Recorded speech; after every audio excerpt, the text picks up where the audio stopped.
This is the final Camelot play. I don't recall the title. Can you say it?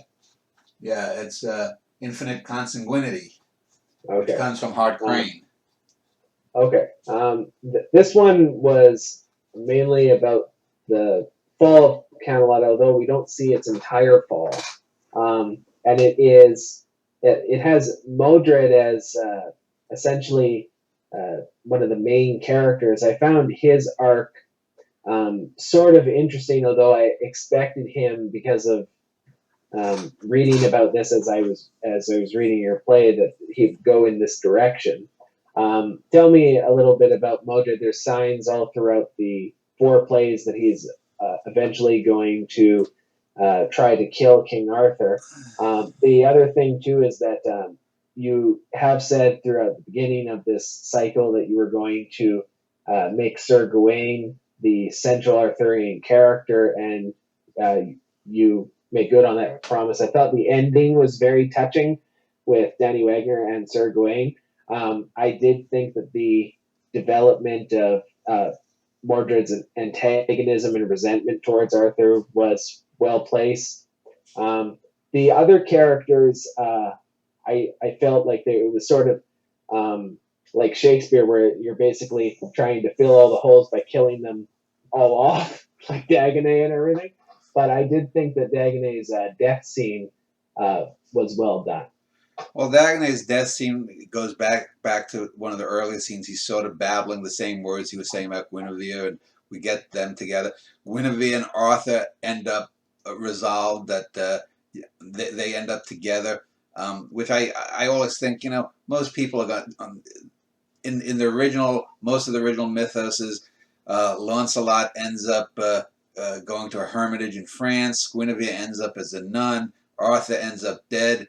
Here, the only thing that's the same is Arthur ending up dead. We do get Modred, and one of the things that I did in terms of twisting things around was because I eventually made Arthur, his sisters Morgause and Morgan, are the children of the Fisher King.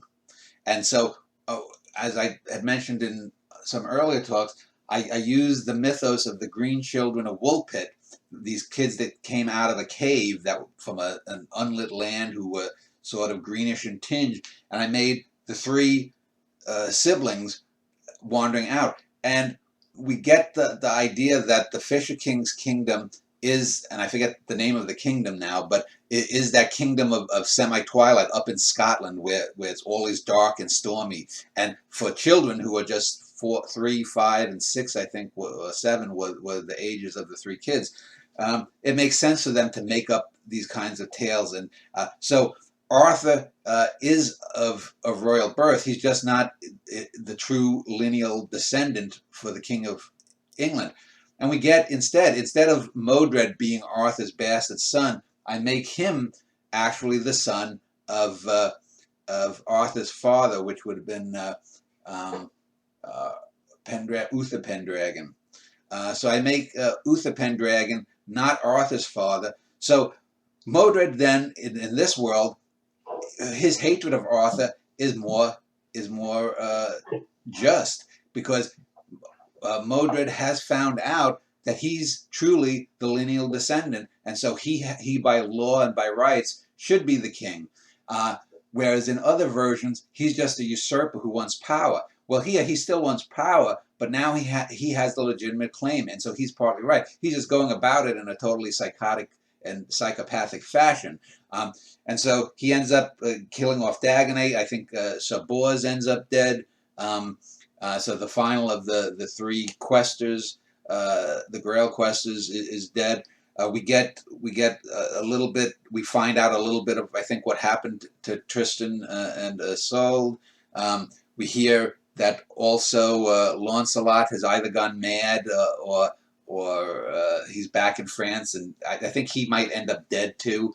And so it's just about resolving not only the previous four plays, but also again making better the whole Arthurian mythos and making it make a little bit more sense. Because what happened over the course of centuries was each writer would come along and they would change this aspect or that aspect of a thing. So you ended up with, instead of a cohesive coming together, if you think about like something like the Maslow's pyramid of need, instead of starting off with many threads and having them all head towards the top of the pyramid into a point that conjoins, instead you had things just going off in different directions, which would be fine if they made a lot of sense, and you're trying to portray a real life the way real life is.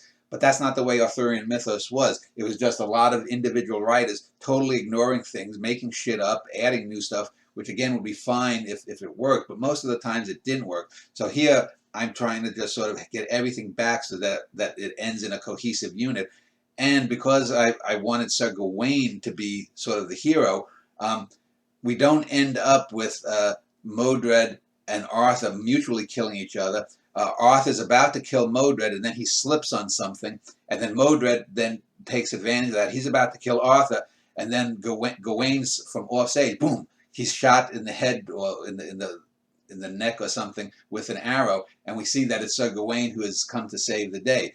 Arthur still is going to die, and they carry off his body, I believe, or he's in the process of dying, and so Gawain ends up the final hero, and he's sort of like, well, now we're going to have to start over again.